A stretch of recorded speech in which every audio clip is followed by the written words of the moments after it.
আজ দেখো বন্ধুরা, জল খাবারে কি খাবো। পান্তা আছে, সঙ্গে আছে এই যে এটা হচ্ছে আচারের তেল বন্ধুরা। এটা আমার হাতের আচার করেছিলাম, লঙ্কার আচার। আচারের তেল আছে বন্ধুরা। সঙ্গে আছে বন্ধুরা একটু আলু ভাতে আছে, আলু কুমড়ো ভাতে। আর আছে বন্ধুরা একটা নিরামিষ তরকারি। অনেক কিছু আছে বন্ধুরা এর মধ্যে, ডাঁটা কুমড়ো আলু সব দিয়ে করেছি। এটা দিয়ে আজকে এই ভিজে ভাতটা খাবো।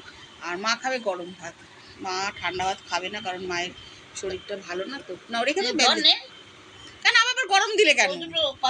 আরে ওই ভাতে আবার হয়েও বেশি, আর তো খাওয়া যায় নাকি, সম্ভব নাকি? পাগল। শুভ সকালের ভালোবাসা রইল বন্ধুরা। দেখো পান্তা ভাত খাচ্ছি, অসাধারণ টেস্ট পান্তা। আগেকার দিনের বন্ধুরা লোকেরা কাঁচা লঙ্কা দিয়ে, শুকনো লঙ্কা এইসব দিয়ে খেতে, বলো মা? লঙ্কা পেঁয়াজ,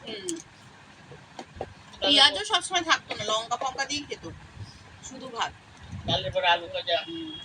এখন তো আমরা নানা রকম ডালের বড়া আলু ভাজা, যে যার যেরকম ক্ষমতা আর কি সেরকম অনুযায়ী এখন তো আরো মানে সুন্দরভাবে সেলিব্রেট করা হয় পান্তা ভাতটাকে। এই খেলে না সারাদিন ঘুমোবো পড়ে পড়ে। টাটা বন্ধুরা, সবাই ভালো থাকবে, সুস্থ থাকবে।